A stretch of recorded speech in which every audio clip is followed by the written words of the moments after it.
In January 2024, the Nigerian Senate, dominated by APC loyalists, confirmed 28 of President Tinubu's ministerial nominees in a single sitting. It took less than 4 hours. Not one nominee was rejected. Not one was subjected to any serious integrity query. The institution that the Constitution specifically designed to check executive power had become an extension of it. That is not politics as usual.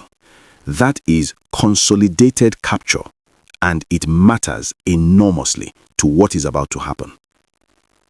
Now, while every analyst in Nigeria is focused on whether the PDP can recover or whether Labour Party can hold its 2023 momentum, nobody is asking the more important question. Who, from within the ruling establishment itself, has the institutional leverage and the personal motivation to dismantle Tinubu's coalition before the 2027 ballot is even printed? There is one man. He is not giving press conferences, he is not holding rallies, he has not made a single public statement that could be quoted as opposition. But if you follow the appointments, the party congress timelines, the contract ecosystem, the silence from certain northern governors, the architecture of his moves over the last 18 months point to a very deliberate trajectory. And when you see it clearly, it reframes everything you think you know about 2027. The question I want you to hold on to while we go through this is, who authorized the quiet reconfiguration of certain federal appointments in the north, and why has no official in Abuja been willing to publicly account for it? The loudest threats to any political leader are almost never the real ones. The real ones move in silence until they don't.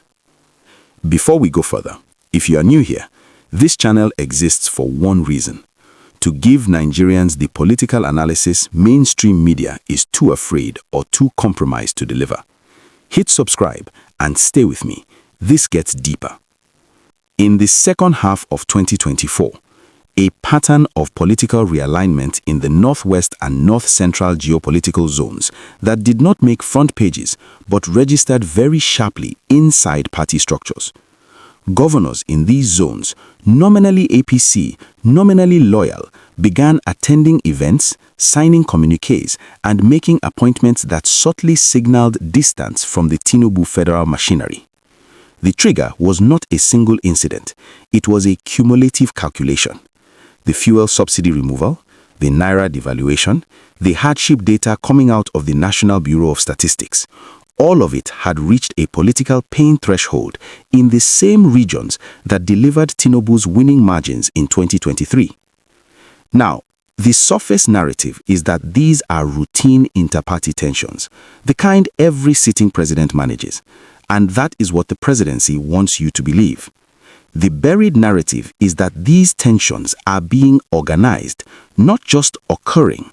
Someone is providing political architecture for the discontent. Private meetings, financial facilitation, quiet messaging to traditional rulers and state assembly members. Disorganized grievance does not threaten a president. Organized grievance with a face does. Here is the historical parallel that matters, and I will be brief with it. In 2014, Jonathan watched his own party's northern governors gradually disengage from his campaign infrastructure. At the time, it looked like routine political friction. In retrospect, it was the formation of the organizational structure that became the APC. The lesson is not that history repeats exactly. The lesson is that the architecture of defection always precedes the defection itself, and it is always misread by the incumbent until it is too late. Now, here is the fact that reframes everything, and this is the pattern interrupt I want you to hold on to. The man this analysis is about has not left the APC. He has not made a single statement that could be quoted as opposition. He is, on paper, a Tinubu ally. That is precisely what makes him the most dangerous actor in Nigerian politics right now. Let's start with the institutional architecture, because this is where the real leverage lives. Nigeria's federal structure gives state governors powers that the presidency cannot override without a constitutional confrontation. Control over state security councils, deployment recommendations to the police and DSS at a state-level budget implementation, and critically, the machinery of voter registration and ward-level party structures. The Constitution deliberately creates ambiguity between federal and state executive authority in areas like internal security deployment and revenue allocation implementation. That ambiguity has historically been a resource. A governor who wants leverage over the center without open confrontation knows exactly how to use it. Now, who benefits from the current situation and how? The man at the center of this analysis benefits from a scenario in which Tinubu's 2027 coalition is weakened before the primaries, not after.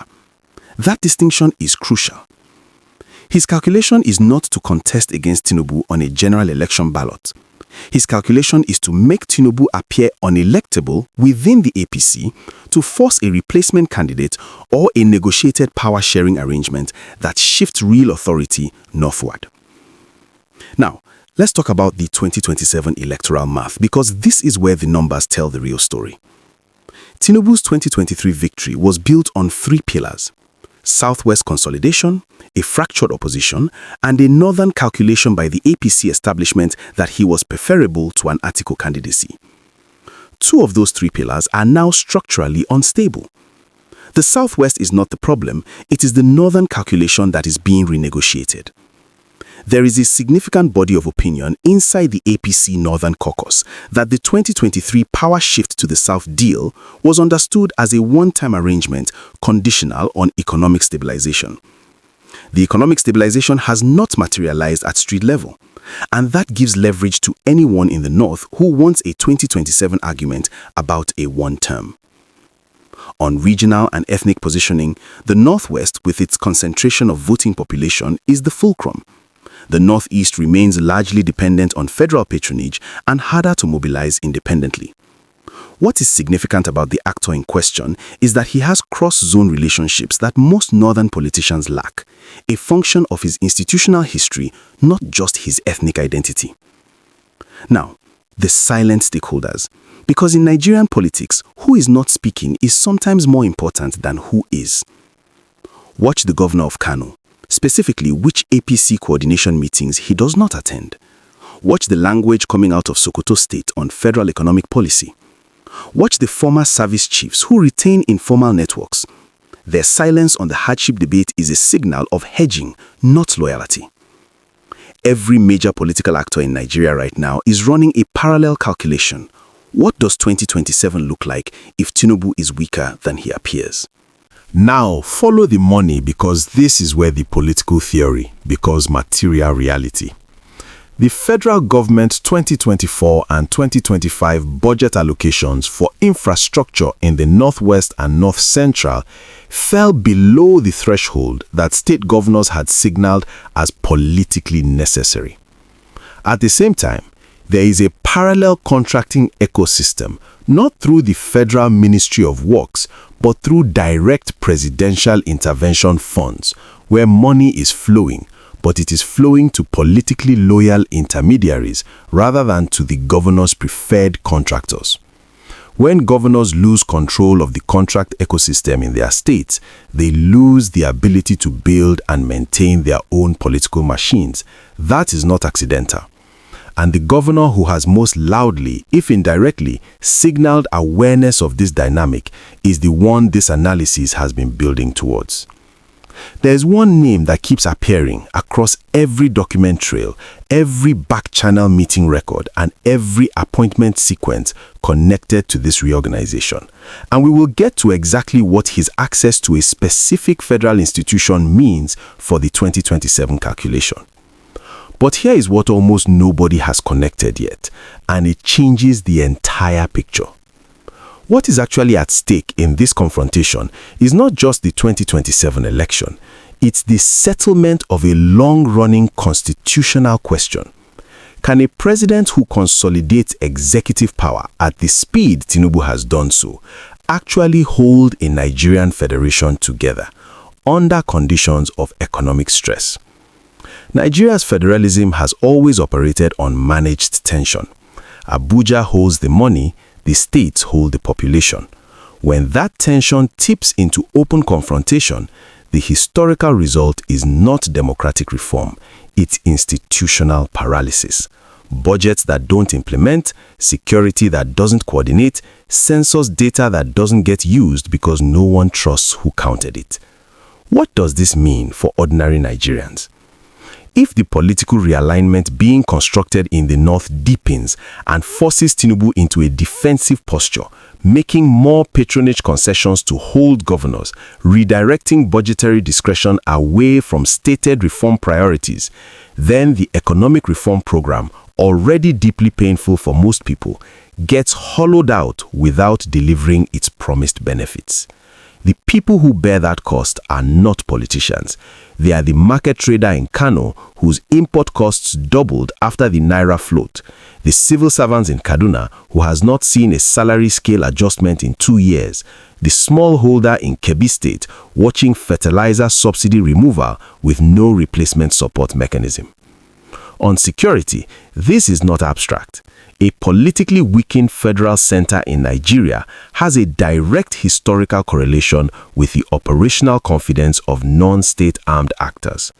The Northwest and North Central are already under severe pressure from banditry, armed herder conflict, and the residual Boko Haram ecosystem in the Northeast. When governors and the presidency are in a cold war over Security Council decisions and police deployment recommendations, the coordination gaps that result are not theoretical, they are kinetic. People die in the gaps. Now, the name I have been building towards and why this specific institution he controls is the mechanism that connects every thread of this analysis is Abdullahi Ganduje, APC National Chairman. Ganduje controls the party's administrative architecture, the zoning committee decisions, the delegate registers, the local government congress outcomes that determine who gets to vote in APC primaries. If the 2027 primary is the real battlefield and not the general election, then the man who controls the party's internal plumbing has power that is almost entirely invisible to the public, but absolutely decisive to the outcome. The relationship between Ganduje and Tinubu was transactional from the beginning. Ganduje got the national chairmanship in exchange for Northern APC coordination in 2023, but what has not been publicly examined is what Ganduje was promised beyond the chairmanship and whether those promises are being kept. Now, here is the data point that reframes the entire national stakes, and I want you to hold this number. A 2023 post-election study by SBM Intelligence found that in the APC's critical northern strongholds, Tinubu's actual vote totals significantly underperformed the party's gubernatorial candidates in the same states on the same day. That is not a narrative point. That is a structural vulnerability in the data. It means Tinubu's personal appeal in the north was already weaker than his party's structural appeal in 2023, before the economic hardship, before the Naira collapse, before the policy pain. Ganduje knows this number. Every serious northern political operator knows this number. And a party chairman who controls primary rules and delegate allocation in a context where the sitting president's northern support was already thinner than advertised. That is not a loyal lieutenant. That is a man sitting on an option. Now, I want to give the strongest possible argument for Tinubu's political security because it deserves to be taken seriously. Tinubu controls EFCC appointments, DSS leadership, the Attorney General's office, and, crucially, INEC's budget appropriation process, though not INEC itself. He has demonstrated since 2023 that he will use federal institutional might to enforce loyalty. Governors who have stepped out of line have quickly found federal agencies visiting their associates. This is not paranoia. It is the documented record of Nigerian executive power since 1999. The argument goes, no northern governor and no APC chairman will ultimately risk the personal and financial exposure that comes with being declared an enemy of the presidency. The cost of disloyalty is too high. The option expires unused. That argument would be decisive in a normal economic environment. It is much less decisive under conditions of sustained mass hardship.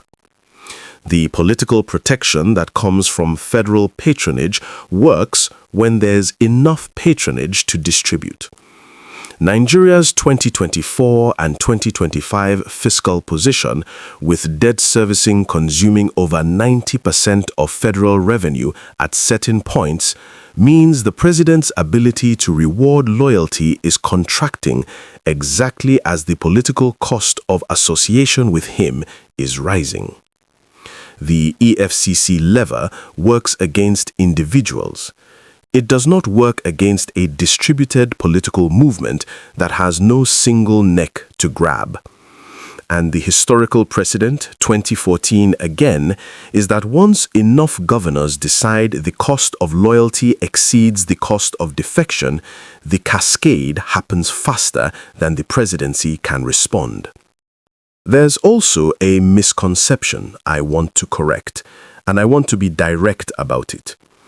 Most Nigerians watching this story assume the real 2027 threat is from the opposition, Labour Party, PDP, or some new coalition. That is a category error. The most consequential threat to any sitting Nigerian president has always come from within his own party. Because the APC primary process, not the general election, is where the presidency is most structurally vulnerable.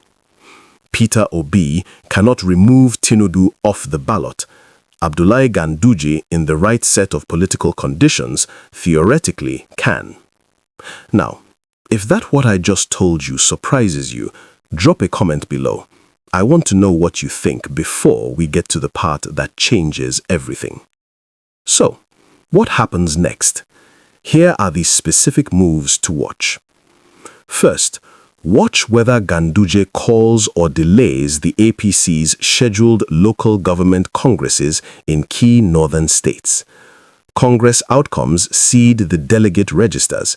If those congresses are delayed without official explanation, that is a signal of internal negotiation, not administrative bottleneck.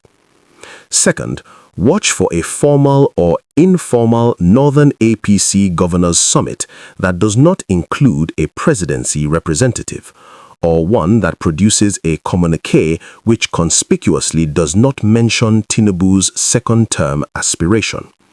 Silence on second term from people who should be enthusiastic is a data point. Third, watch the CBN. If there's a leadership change or a sustained shift in monetary policy framing, specifically around agriculture and food price stabilization in the 12 months before primaries, that is a political concession to northern pressure, not an economic decision. There are more signals. Any formal meeting between Ganduje and a northern governor who has been quietly cold toward Abuja. Any federal prosecution that seems targeted at a Ganduje political associate, because that would mean Tinubu has decided the option needs to be foreclosed before it matures. And any public statement from Ganduje that uses the phrase national interest without naming Tinubu, because that language in the Nigerian political context is always a tell. Now, I want to return to the question I opened with. Who authorized the quiet reconfiguration of certain federal appointments in the north, and why has no official in Abuja been willing to publicly account for it? The answer this analysis has been building towards is that those appointments were not unauthorized. They were the product of a negotiated arrangement. Tinubu buying time with Ganduje, and Ganduje placing his people in positions that give him leverage over future primary architecture. The silence from Abuja is not ignorance. It is the silence of a deal whose terms are still being renegotiated. Both men know the deal is unstable. Only one of them appears to be preparing for that instability publicly. and it is not the one in Aso Rock. Where does Nigeria end up in 5 years if this trajectory continues? 2 scenarios.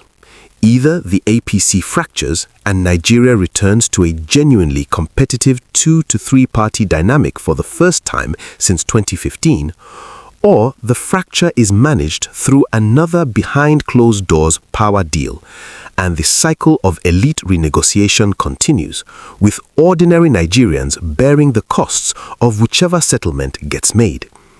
The reforms currently being implemented, the painful ones, the ones that have cost real people real money, either deliver structural benefits before 2027 or they become the political ammunition that removes the man who ordered them.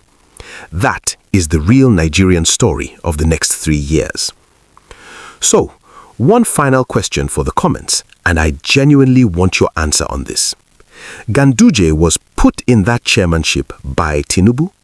If he moves against him, what does that tell you about the nature of political loyalty in Nigeria, and whether any reform agenda from any president can survive the system that elects them? If this analysis gave you clarity, share it with one person who needs to understand what's really happening in Nigeria. Like, subscribe, and I'll see you in the next one.